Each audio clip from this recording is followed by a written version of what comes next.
बहुत बड़ी आग आ गई और पूरा गांव जल गया। ऐसा तो कभी नहीं होता करके।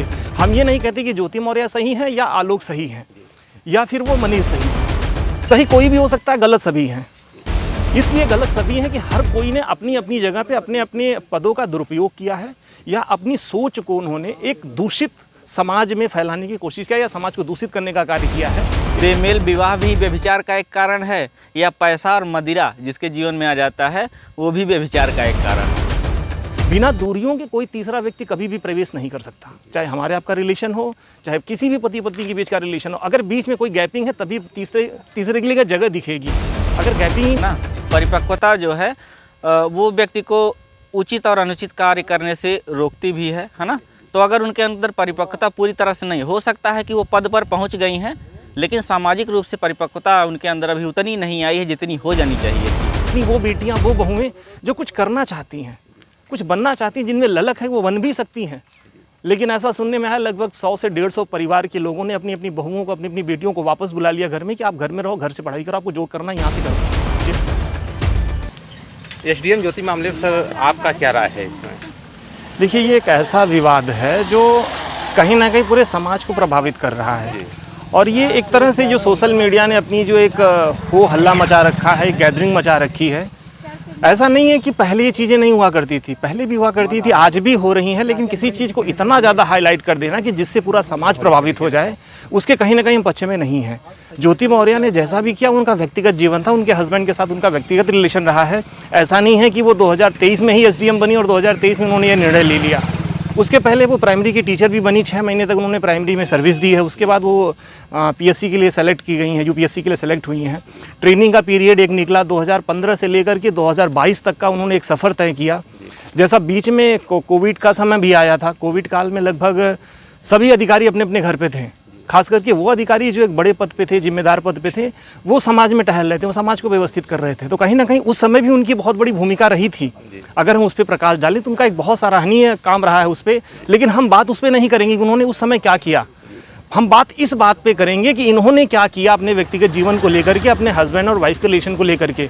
हम ये नहीं कहते कि ज्योति मौर्य सही है या आलोक सही है या फिर वो मनीष सही है। सही कोई भी हो सकता है, गलत सभी हैं। इसलिए गलत सभी हैं कि हर कोई ने अपनी अपनी जगह पे अपने अपने पदों का दुरुपयोग किया है या अपनी सोच को उन्होंने एक दूषित समाज में फैलाने की कोशिश किया या समाज को दूषित करने का कार्य किया है। इसका परिणाम ये होगा कि आज के डेट में हम कहते हैं बेटी पढ़ाओ, बेटी बचाओ, बेटी पढ़ाओ। बेटी तो पढ़ाओ के पीछे फिर भी लोग चलते हैं, लेकिन क्या बहू पढ़ाओ के पीछे कोई चलता है? शादी होने के बाद हर व्यक्ति ये चाहता है कि उसकी पत्नी उसके घर पे रहे, उसके कामकाज को देखे, परिवार को देखे। हर सास ये चाहेगी कि उसके घर के घरेलू कामों में हाथ बटाए। अब वो अगर कहीं सर्विस करने के लिए निकल रही है तो कहीं ना कहीं वो एक गैप हो जाएगा ना सास और उस बहू के बीच का, जो उन्हें दैनिक दिनचर्या पे काम करना है, वो कहीं ना कहीं गैप हो जाता है। तो हम उस पर कंप्रोमाइज़ करते हैं कि चलिए ठीक है, आप सर्विस कर रहे हैं तो इन चीज़ों को हम थोड़ा सा कंप्रोमाइज़ कर लेते हैं। अब ये समझिए कि जब भी कोई मकान जलता है, कोई गाँव जलता है, ऐसा तो नहीं एक साथ बहुत बड़ी आग आ गई और पूरा गाँव जल गया। ऐसा तो कभी नहीं होता। हम करते क्या है कि एक छोटी सी माचिस की तीली दिखाते हैं। तो ये तीली बहुत पहले दिखाई गई होगी, जिसका रूप आज हम देख के चर्चा कर रहे हैं कि ये आग लग गई, पूरा गांव जल गया। चर्चा करने या शोध करने का विषय ये है कि इस आग की शुरुआत कब हुई और क्यों हुई, आखिर ऐसे क्या कारण रहे हैं। अगर उन्होंने गलत किया ज्योति मौर्य ने, तो आखिर उसके पीछे क्या उद्देश्य रहा होगा या क्या कारण रहे होंगे कि जिसकी वजह से उनके बीच में दूरियां बढ़ी। बिना दूरियों के कोई तीसरा व्यक्ति कभी भी प्रवेश नहीं कर सकता, चाहे हमारे आपका रिलेशन हो, चाहे किसी भी पति पत्नी के बीच का रिलेशन हो। अगर बीच में कोई गैपिंग है तभी तीसरे के लिए जगह दिखेगी। अगर गैपिंग ही नहीं तो तीसरा कहाँ से प्रवेश करेगा। और ये समाज पे इसलिए प्रभावित हो गया है कि अब इसका प्रतिफल न जाने कितने परिवार को भुगतना पड़ा, न जाने कितनी वो बेटियाँ, वो बहुएं जो कुछ करना चाहती हैं, कुछ बनना चाहती हैं, जिनमें ललक है वो बन भी सकती हैं। लेकिन ऐसा सुनने में आया लगभग 100 से 150 परिवार के लोगों ने अपनी अपनी बहुओं को, अपनी अपनी बेटियों को वापस बुला लिया घर में कि आप घर में रहो, घर से पढ़ाई करो, आपको जो करना है यहाँ से करो, हम इतनी स्वतंत्रता नहीं देंगे कि आप जाकर के बाहर रहें। तो वो कहीं ना कहीं एक बहुत बड़ा, हम बहुत बैक होते जा रहे हैं, बहुत पीछे जा रहे हैं। इन छोटी चीज़ों को लेकर, रूढ़िवादी चीज़ों को लेकर के हम बहुत बैक हो जा रहे हैं। अब ये समझिए कि एक मछली लेकर के हम पूरे तालाब की मछलियों को गंदी नहीं कह सकते हैं। उसी तालाब में कई वैरायटी की मछली भी मिल सकती हैं। हम ये नहीं कहते कि गंदी मछलियाँ उस तालाब में नहीं है। एक है तो जाहिर सी बात है उसके साथ में 2-4 और होंगी, मिलेंगी। ऐसा नहीं कि तलाशने पे, जैसे अब मनीष दुबे को तलाशा गया तो मनीष दुबे के साथ बहुत सी कहानियाँ निकली। उनका अफेयर 6 नई लड़कियों के साथ मिला, जिसकी पुष्टि भी गवर्नमेंट ने की है, पुलिस ने की है कि 6 लोगों से कंटिन्यू वो बात कर रहे थे।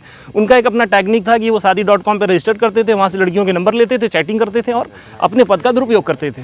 तो कहीं ना कहीं एक तरह से साजिश का शिकार भी वो हो सकती हैं।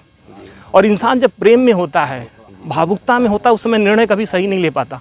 आप अपने ऊपर कभी अप्लाई करके देखिएगा कि यदि आप भावनाओं में बहुत दुखी होंगे या बहुत गुस्से में होंगे, आपका लिया हुआ निर्णय अक्सर गलत साबित होगा।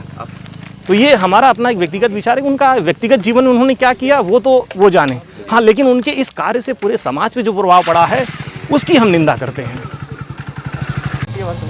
एसडीएम ज्योति मौर्य का जो मामला पूरे उत्तर प्रदेश, पूरे देश में चल रहा है, चारों तरफ ये निंदा हो रही है, कुछ अच्छाइयाँ हैं, कुछ बुराइयाँ हैं, क्या कहानी सही है, क्या गलत है, इस विषय पर आपका व्यक्तिगत विचार क्या है? अब व्यक्तिगत विचार का ये सिस्टम है कि देखिए, अभी सर ने कहा कि ये जो निर्दोष लोग हैं उनके साथ भेदभाव अब होगा, है ना। लेकिन कहीं ना कहीं देखा जाए तो ये सबसे बड़ा जो कारण निकल के है, पहले वो ऐसी नहीं थी, उन्होंने शिक्षक के रूप में काम किया, है ना, घर पे हाउसवाइफ की तरह से काम किया, तब उनके साथ ऐसा नहीं था। लेकिन जैसे ही वे पावर और पैसे के घमंड में आई हैं, उनके साथ ये सब हुआ। तो अगर देखा जाए तो एक बिंदु ये भी हो सकता है कि बेमेल विवाह भी व्यभिचार का एक कारण है, या पैसा और मदिरा जिसके जीवन में आ जाता है वो भी व्यभिचार का एक कारण है। तो वो उनका अपना टैलेंट है, वो अपना दिखा रही हैं, अलग चीज़ है, लेकिन सबके साथ ऐसा नहीं है। तो जो लोग निर्दोष हैं, जो लोग अपने परिवार पर विश्वास नहीं रख सकते हैं, वो प्रयागराज से अपनी पत्नियों को बुला रहे हैं, वो शायद अपने परिवार पर विश्वास उनको नहीं है, और अगर विश्वास नहीं है तो उनकी मानसिकता को कोई बदल नहीं सकता है, ठीक है ना। बाकी वो उनका पर्सनल मामला है, वो अपने हिसाब से करेंगी।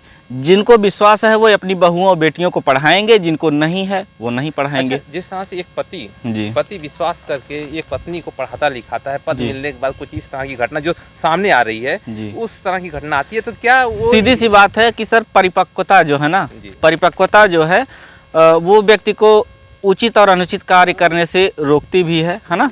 तो अगर उनके अंदर परिपक्वता पूरी तरह से नहीं, हो सकता है कि वो पद पर पहुंच गई हैं, लेकिन सामाजिक रूप से परिपक्वता उनके अंदर अभी उतनी नहीं आई है जितनी हो जानी चाहिए थी उस पद पर पहुंचने के बाद, या उन्होंने इथिक्स, मॉरलिटी, हर चीज़ों को पढ़ा हुआ है, तो उनको उसको तोड़ना चाहिए था इन बातों को कि मैं सही कर रही हूँ या गलत कर रही हूँ, मेरी लॉयल्टी मेरे पति के प्रति होनी चाहिए या नहीं होनी चाहिए। तो उन्होंने पैसे और पावर के मद में ये सब काम किया है। बाकी दूसरों के साथ भेदभाव ना हो, और मैं लोगों से यही अपील करूंगा कि जिनको अपने परिवार पर या बहू बेटियों पर भरोसा है वो उनको शिक्षा के लिए प्रेरित करें। उनको रोकने से कोई लाभ होने वाला नहीं है, नुकसान ही होगा। लेकिन सर, जिस तरह से ये प्रभाव पड़ रहा है, इससे देश कितने साल पीछे जा सकता है? इससे देश क्या, नारी जाति पीछे जाएगी, और नारी जाति अगर पीछे जाएगी तो जाहिर सी बात है कि घर भी पीछे जाएगा, है ना। तो एक शिक्षित नारी पूरे परिवार को शिक्षित कर सकती है, तो ये पहले से कहावत भी है।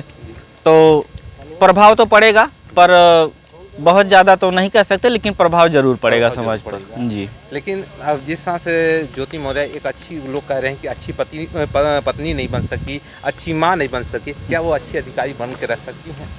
अब जिस तरह से वो रजिस्टर उनका दिखाया जा रहा है न्यूज़ में कि घोटाले हुए हैं और लेन देन हुआ है, उस तरह से तो नहीं लगता है कि वो अच्छी अधिकारी भी बन सकती हैं, है ना।